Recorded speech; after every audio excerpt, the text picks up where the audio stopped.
IPL 2026 retention खत्म, trade पूरे। अब सिर्फ एक कदम बाकी है जो तय करेगा कि ट्रॉफी कौन उठाएगा। 16 दिसंबर को अबू धाबी में इतिहास लिखा जाएगा। टीमों ने अपने सबसे बड़े हथियार गंवाए हैं, पर्स फुल कर लिए हैं, लेकिन सवाल ये है क्या वे अपने टारगेट को हासिल कर पाएंगे। चेन्नई सुपर किंग्स पर्स में है 43.40 करोड़। स्लॉट्स बचे हैं 9, जिसमें ओवरसीज स्लॉट्स हैं 4। 5 बार की चैंपियन चेन्नई सुपर किंग्स ने रविंद्र जडेजा और सैम करन को ट्रेड कर बड़ा दांव खेला है। उनके टॉप 5 तो सेट हैं, लेकिन अब उन्हें 2 हाई इंपैक्ट ऑलराउंडर चाहिए, एक पेस बॉलिंग का विकल्प और एक स्पिन बैटिंग का विकल्प। डेथ ओवर्स में टीम का प्रदर्शन पिछले सीजन खराब रहा था, इसलिए नाथन एलिस के बैकअप के रूप में मथीसा पथिराना जैसे डेथ स्पेशलिस्ट की वापसी हो सकती है।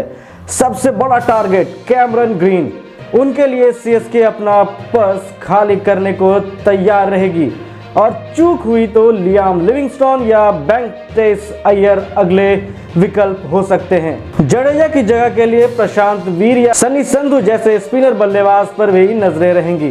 कोलकाता नाइट राइडर्स पर्स है सबसे अधिक 64.30 करोड़। स्लॉट बचे हैं 13, जिसमें ओवरसीज स्लॉट है 6।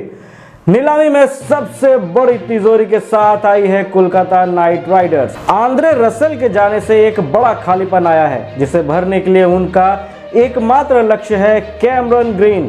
केकेआर पूरी जान लगा देगी और सीएसके से कड़ी टक्कर लेगी, लेकिन उनकी जरूरतें यहीं खत्म नहीं होती। उन्होंने अपने तीनों विकेट कीपर रिलीज कर दिए हैं। उन्हें एक विकेट कीपर ओपनर चाहिए। क्विंटन डिकॉक या जॉनी बेयरस्टो पर बड़ा दांव टीम लगा सकती है। साथ ही मथीसा पथिराना या मैट हेनरी जैसा एक विदेशी तेज गेंदबाज भी प्राथमिकता में होगा।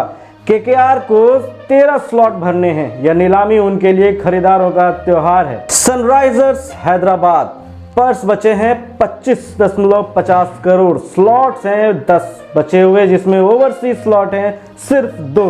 सनराइजर्स हैदराबाद ने मोहम्मद शमी को ट्रेड कर एक साहसिक कदम उठाया है।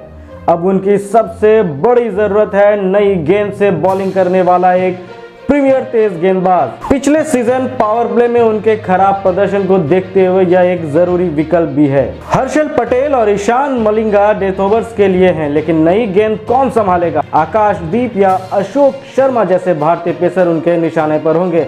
साथ ही अभिषेक शर्मा और ट्रेविस हेड के लिए बैकअप विदेशी बल्लेबाज की जगह भी खाली है। अब बात करते हैं दिल्ली कैपिटल्स की। पर्स है उनके पास 21.80 करोड़। स्लॉट बचे हैं 8, जिसमें ओवरसीज स्लॉट्स हैं 5।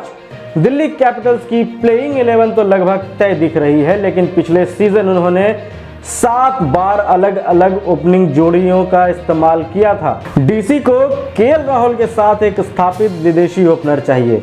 क्विंटन डिकॉक, निशंका या जॉनी बेयरस्टो इस रोल के लिए आदर्श हैं। इसके अलावा मिचेल स्टार्क के साथ बॉलिंग करने के लिए उन्हें एक और अनुभवी विदेशी तेज गेंदबाज चाहिए, क्योंकि उनके पेसर्स डेथ ओवर्स में संघर्ष करते दिखे थे। मैट हेनरी या मथीसा पथिराना जैसे नाम चर्चा में हैं। रॉयल चैलेंजर्स बैंगलोर पर्स इनके पास है 16.40 करोड़। स्लॉट बचे हैं 8, जबकि ओवरसीज स्लॉट है सिर्फ 2। डिफेंडिंग चैंपियन आरसीबी का कोर बेहद मजबूत दिख रहा है। उनके नीलामी का फोकस होगा बैकअप। जोश हेजलवुड की फिटनेस को देखते हुए उन्हें लुंगी एनगिडी या अल्जारी जोसेफ जैसे एक विदेशी पेस गेंदबाज बैकअप के तौर पर चाहिए। चूंकि उन्होंने अपने भारतीय बैकअप बल्लेबाजों को रिलीज किया है, इसलिए वे सरफराज खान या दीपक हुड्डा जैसे भारतीय बल्लेबाजों पर दांव लगा सकते हैं, ताकि स्क्वाड में गहराई आए। लखनऊ सुपर जायंट्स इनके पास पर्स हैं अभी 22.95 करोड़ का। स्लॉट बचे इनके पास 6 और ओवरसीज स्लॉट है इनके पास 4। लखनऊ सुपर जायंट्स के पास भारतीय पेसर्स की भरमार है। मोहम्मद शमी के आने से यह और मजबूत हुआ है। उनकी मुख्य जरूरत है एक मिडिल ऑर्डर बल्लेबाज और एक ऑलराउंडर।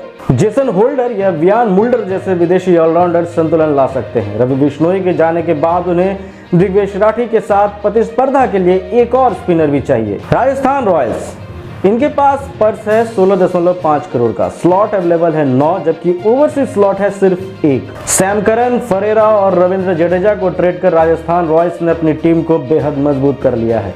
उनकी सबसे बड़ी कमी एक क्वालिटी रिस्ट स्पिनर है। रवि बिश्नोई और राहुल चहर उनके प्राथमिक लक्ष्य हो सकते हैं ताकि 2022-2024 की तरह मजबूत स्पिन जोड़ी बन सके। साथ ही उन्हें ध्रुव जुरैल के लिए एक भारतीय विकेटकीपर, बैकअप और घरेलू बल्लेबाजों की भी जरूरत है। अब बात करते हैं गुजरात टाइटंस की। गुजरात के पास पर्स में अवेलेबल है 12.90 करोड़, स्लॉट्स अवेलेबल है उनके पास 5 और ओवरसीज स्लॉट हैं जिसमें 4।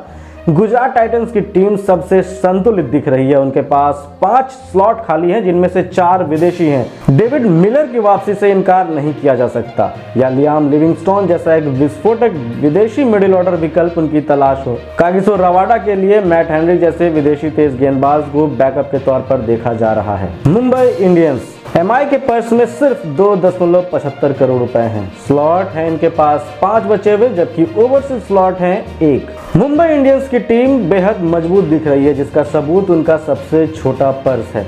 उन्हें लगभग कुछ नहीं चाहिए। टीम रिकल्टन के लिए एक विदेशी विकेटकीपर, बैकअप और कुछ घरेलू मिडिल ऑर्डर बल्लेबाजों को बेस प्राइस पर खरीदने को प्राथमिकता देगी। अब बात कर लेते हैं पिछले सीजन के रनर अप पंजाब किंग्स की। पंजाब किंग्स के पर्स में इस वक्त 11.50 करोड़ रुपए हैं। स्लॉट अवेलेबल है 4, ओवरसीज स्लॉट है 2। सबसे ज्यादा खिलाड़ियों को रिटेन करने वाली पंजाब किंग्स के पास सिर्फ 4 स्लॉट बचे हैं। 11.5 करोड़ के साथ वे प्रीमियम घरेलू प्रतिभाओं के लिए आक्रामक बोली लगा सकती है। जोश इंग्लिश की जगह शाय होप या जानी बेयरस्टो जैसे विदेशी विकेटकीपर बल्लेबाज आ सकते हैं। युजवेंद्र चहल के बैकअप के लिए राहुल चहर या रवि बिश्नोई भी उनके निशाने पर होंगे। तो ये है टीमों के फाइनल प्लान्स। क्या केकेआर ग्रीन को सीएसके से छीन पाएगी? क्या एसआरएच को शमी का सही रिप्लेसमेंट मिल पाएगा? ये सारे सवालों के जवाब मिलेंगे 16 दिसंबर को दोपहर 2:30 बजे से ऑक्शन शुरू होगा। आपकी फेवरेट टीम का सबसे बड़ा टारगेट कौन है? हमें कमेंट्स में जरूर बताएं। और इस मिनी ऑक्शन की हर खबर के लिए हमारे चैनल को सब्सक्राइब करें। मिलते हैं नीलामी के दिन। Thank you.